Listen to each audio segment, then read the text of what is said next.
शाम। अभी अभी आप बहनों भाइयों के सम्मुख जो दिव्य गीत बज रहा था वो कितना प्रेरणादायक था। जीवन में हमारे कर्म की दिशा क्या हो, हमारा जीवन कैसा हो, उसका लक्ष्य हमारे सामने प्रस्तुत कर रहा था। कोई व्यक्ति किसी कारण, कोई व्यक्ति किसी बहाने दुनिया में इस लक्ष्य से भटक जाता है। हर एक व्यक्ति के मन को अगर कचोट के देखा जाए, उसकी गहराई में उतरा जाए, तो हमने देखा है कि कोई व्यक्ति ऐसा नहीं जो जीवन में नेक बनकर, अच्छा बनकर, पवित्र बनकर न चलना चाहता हो। गवर्नमेंट ने मंगावली ओपन एयर जेल में मध्य प्रदेश में जिन डाकुओं ने समर्पित किया था जयप्रकाश नारायण जी के सम्मुख, उनको वहां उन्होंने रखा था। ऐसे डाकुओं को जिन्होंने बहुत से कत्ल किए थे, बहुत लूट मार की थी, उनसे भी मिलने का हमें इत्तेफाक हुआ। हमें उनकी सेवा करने का अवसर दिया गया। उन्होंने अपनी जीवन कहानी भी लिखी। हम लोगों से बातचीत में भी बताया कि उनकी भी इच्छा ये बनी रहती थी कि जंगल का जीवन कब तक, ये लोगों को रुला के अपना पेट भरना, बेगुनाहों को मारना, ये ठीक काम नहीं है। उनकी अंतरात्मा भी उन्हें कोसती थी कि ये तुम्हारा जीवन ठीक नहीं, मनुष्य जीवन को तुम व्यर्थ कर रहे हो, ऐसा उन्होंने हमें बताया था। उनमें से भी कई गैंग्स थे जो सरेंडर हुए थे। उनमें भी कोई एक व्यक्ति भी ऐसा नहीं था जो ये कहता हो कि मेरी ज़मीर में ये आवाज नहीं उठी कि तुम गलत काम कर रहे हो।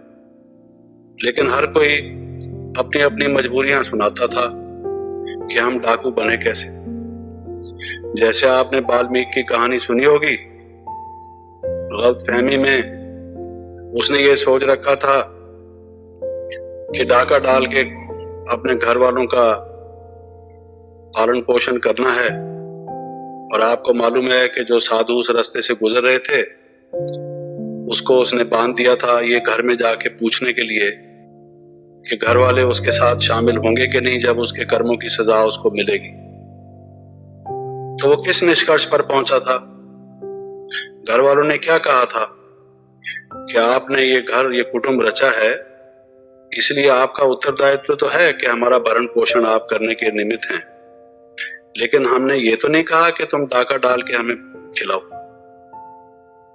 आप अच्छे ढंग से कमाओ, ये गलत तरीके से क्यों कमाते हो? तो उसके मन में भी ये आवाज उठी कि मैं गलत काम कर रहा हूं।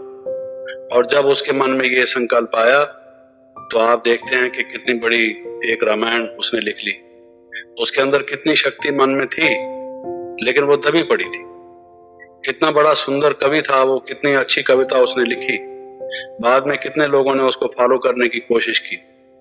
लोगों ने यूनिवर्सिटीज में रिसर्च कर करके उसके पर पीएचडी, डॉक्टरेट प्राप्त की, लेकिन तब तक उसका ये विकास नहीं हुआ था, उसकी इन अच्छी शक्तियों का प्रयोग नहीं हुआ था समाज के कल्याण के लिए, जब तक कि उसकी जो ये गलतफहमी थी, जो अपने लक्ष्य से वो भटक चुका था कि कमाना तो है, घर वालों का पेट तो भरना है, लेकिन इस तरीके से नहीं, रक्तपात करके दूसरों के हक को छीन कर नाजायज तरीके से नहीं। ये जब उसकी बुद्धि में बैठा तो समाज को मर्यादा में बांधने वाला एक ऐसा ग्रंथ उसने रच डाला। ऐसे ही संत तुलसीदास की कहानी हम जब सुनते हैं तो हम देखते हैं कि उसके मन में वासना प्रधान हो गई थी। एक समय ऐसा था, विवाह के बाद वो एक रात्रि भी अपनी पत्नी के बिना रह नहीं सकता था। और आपने सुना होगा कि जब एक दिन उसकी पत्नी मायके में गई तो वो रात भर भी रह नहीं सका।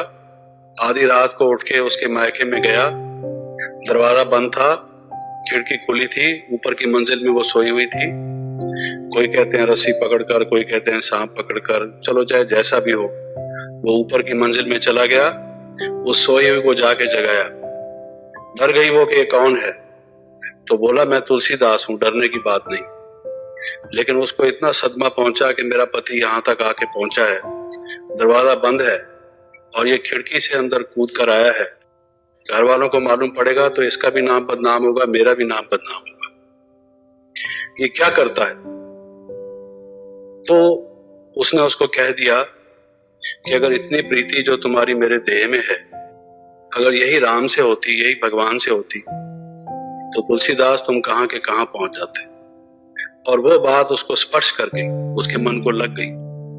तो पहले से अंदर कोई योग्यता तो अंतर्निहित होती है, अच्छी आवाज तो होती है, लेकिन उसको मजबूत करने के कोई निमित्त बनना चाहिए, जिससे कि मनुष्य के जीवन में परिवर्तन आ जाए। तो मैं कह ये रहा था कि आज तक संसार में हम कितने देशों में गए, कितने लोगों से मिले, राजनीति के क्षेत्र में बड़े हैं बहुत से लोग, व्यापार के क्षेत्र में बड़े हैं, उद्योग के क्षेत्र में बड़े हैं, लेकिन हम लोग उनकी कमियां, कमजोरियां, खराबियां भी सामने आती हैं, तो भी हमने ये देखा है कि अंदर उनमें थोड़ी सी ये आवाज भी, चाहे मध्यम हो, है जरूर कि हमें जीवन में अच्छा बनना चाहिए, नेक बनना चाहिए, ऊंचा उठना चाहिए। जरूरत इस बात की है कि उनको ऐसा संग मिले, कहीं ऐसी कोई बात मिले जो उनके उस अंदर की आवाज को मजबूत कर दे और वो फिर अच्छाई के मार्ग पर चलने लग जाए।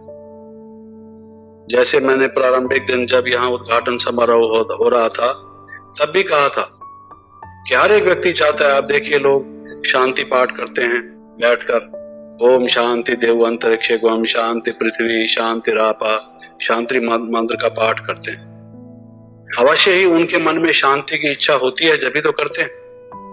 भावना उनकी यही होती है कि घर में शांति हो, परिवार में शांति हो, समाज में, विश्व में शांति हो। लेकिन कई बार जब अभी उठते हैं, पत्नी से पूछेंगे खाना बना, हमें काम पर जाना है जल्दी लाओ, वो कहेंगी अभी तो नहीं बना। तो रोज तुम लेट करती हो, ये है वो है, मैं नहीं खाता, मैं जा रहा हूं। वो शांति पाठ एक तरफ रह जाता है, अशांति पाठ शुरू हो जाता है। तो इच्छा एक है और मनुष्य का कर्म मनुष्य दूसरा कर बैठता है। उसका कारण यह है कि ये हमारा विवेक दुर्बल हो गया है। क्योंकि आप देखेंगे, एक बात सब मानते हैं कि जैसा कर्म हम करेंगे वैसा फल हम भोगेंगे। ये एक शाश्वत सिद्धांत है, यूनिवर्सल ट्रूथ है। ये विज्ञान वाले कहते हैं एक्शन का रिएक्शन होता है। एग्रीकल्चर वाले, एक आमतौर से किसान भी कहता है जैसा बीज बोओगे वैसा काटोगे। हर एक व्यक्ति किसी न किसी भाषा में इस सिद्धांत को मानकर चल रहा है कि जैसा हम कर्म करते हैं वैसा फल हमें भोगना पड़ता है।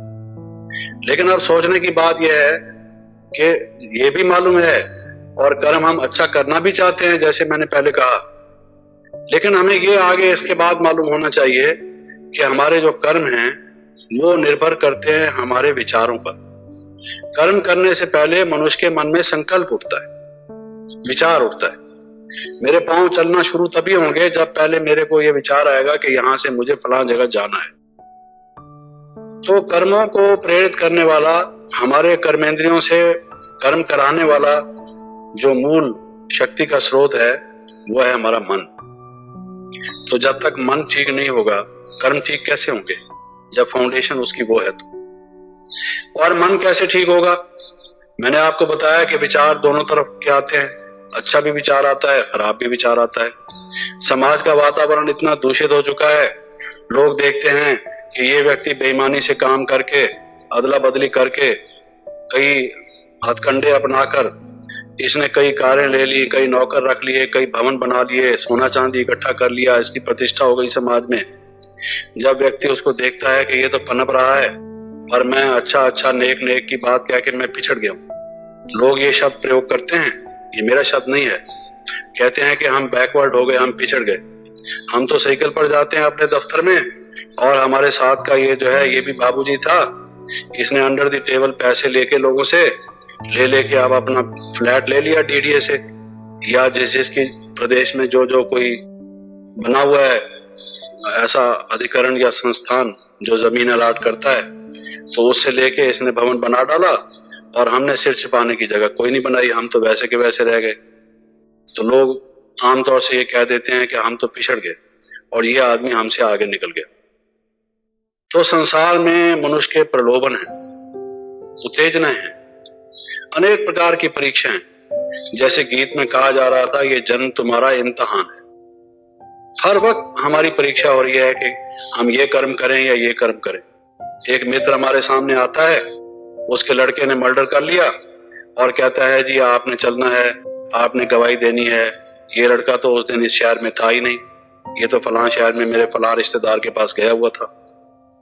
और आपको लगता है कि ये हमारा पुराना मित्र है, हम पर विश्वास करके आया है, लड़के की लाइफ एंड डेथ का सवाल है, और अगर हम इसको इस समय मदद नहीं करते, हमारी सारी उम्र की इससे मित्रता, दोस्ती ये खत्म हो जाएगी।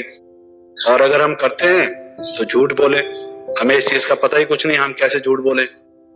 तो ऐसे बहुत से लोग हमारे जो मित्र कहलाते हैं, वो हमें गलत हमसे काम कराने के लिए आ जाते हैं। जो राजनीतिक क्षेत्र में उनको भी पता है कि जो उनको वोट देते हैं वो बहुत दफा गलत काम उनके पास ले आते हैं दबाव डालने के लिए कि जी ये हमारा काम कर लीजिए। वो अंदर से उनको आवाज आती है ये काम ठीक नहीं है, हम नहीं करना चाहते, लेकिन समझते हैं कि ये ओपिनियन लीडर है, इसको हमने बिगाड़ दिया, ये तो जगह जगह हमारा खिलाफत करेगा।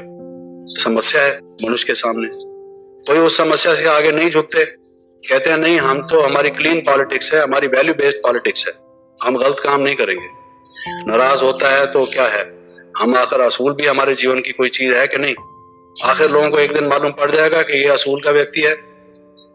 बिगड़ता है तो हम कोई इसको जानबूझ के ना थोड़ी कर रहे हैं, जो करने जैसा काम है वही करेंगे, जो नहीं करने जैसा वो कैसे इसके कहने से कर देंगे। ऐसे भी लोग होते हैं, और ऐसे भी होते हैं जो थोड़ा दबाव में आकर उस समय जल्दी में जैसे मन की स्थिति होती है, अगर सतोगुणी वृत्ति हो तो मनुष्य ना कर देता है, कमजोरी हो थोड़ा मन में किसी वक्त मनुष्य दबा हुआ सा हो तो ना चाहते हुए भी अनमने मन से मान लेता है। तो हमारा मित्र मंडल, हमारे आसपास के लोग, हमारा सर्कल ये ऐसा हो गया है जो हमें मजबूर करता है हम इस किस्म के काम करें। इसलिए किसी ने कहा, oh God save me from my friends, I will take care of my enemies. दुश्मनों से तो मैं अपने आप निपट लूंगा, हे भगवान आप मुझे मेरे दोस्तों से बचाओ। क्यों दोस्तों से बचाओ? दोस्तों से मिलना बातचीत करना तो अच्छा लगना चाहिए, और भगवान को बैठ के प्रार्थना कर रहा है कि हे भगवान आप मुझे मेरे दोस्तों से बचाओ। क्यों? ऐसी ऐसी जो उल्टी मत दे, मनुष्य को दलदल में फंसाए, गलत रास्ते पर ले जाए, वो हमारा कोई सही माने में दोस्त थोड़ी है। आज नहीं तो कल हम पकड़े जाएंगे। वो कहते हैं भाई भगवान के दरबार में देर है, अंधेर तो नहीं, न्याय तो होगा। अगर हम इस बात को मानकर चल रहे हैं कि कर्मों का फल हमें मिलेगा, तो हमें ये सोचना चाहिए कि is he my friend in real sense of the term और ही इज माई एनिमी। इसलिए गीता में ये कहा गया है, हे अर्जुन आत्मा अपना ही शत्रु भी आप है, आत्मा अपना मित्र भी आप है। अगर हम ये समझकर चलते हैं कि जो दिव्य गुण हैं, जो सतोगुण हैं, जो अच्छी मर्यादा है, अच्छे नियम हैं, उनको अगर हम अपना कर चलते हैं तो हम अपने मित्र आप हैं, हमारा कोई बाल भी बांका नहीं कर सकता। मैं आपको ऐसे अनेक अनुभव के बातें बता सकता हूँ। मेरे अपने जीवन में मेरे 8 और 10 टाइम मेरे मर्डर की अटेम्प्ट्स हुई हैं, मैं आपको बताता हूँ। And I have face so many problems, so many difficult situations in my life. लेकिन मनुष्य को जो सत्यता का बल है, जो अंदर से निर्भयता आती है, शरीर तो एक दिन किसी ने छोड़ना ही है, लेकिन जो ये एक मनुष्य के मन की संतुष्टता है कि भगवान की दी हुई आज्ञाओं के अनुसार जो कर्म के अच्छे नियम होने चाहिए उसके अनुसार मैं चल रहा हूं। सचमुच में अगर हमारा निश्चय अडोल है, अडिग है, तो मैंने अनुभव किया है, I can give you so many practical events from my life, कि वो परमात्मा सर्वशक्तिमान किस प्रकार से हमारी सहायता करता है। जहां हमारे सो कॉल्ड फ्रेंड्स भी नहीं पहुंच सकते, रिलेटिव्स भी नहीं पहुंच सकते, और सब भी इनकार कर देते हैं, वहां पर भी वो एक हमारी मदद करता है।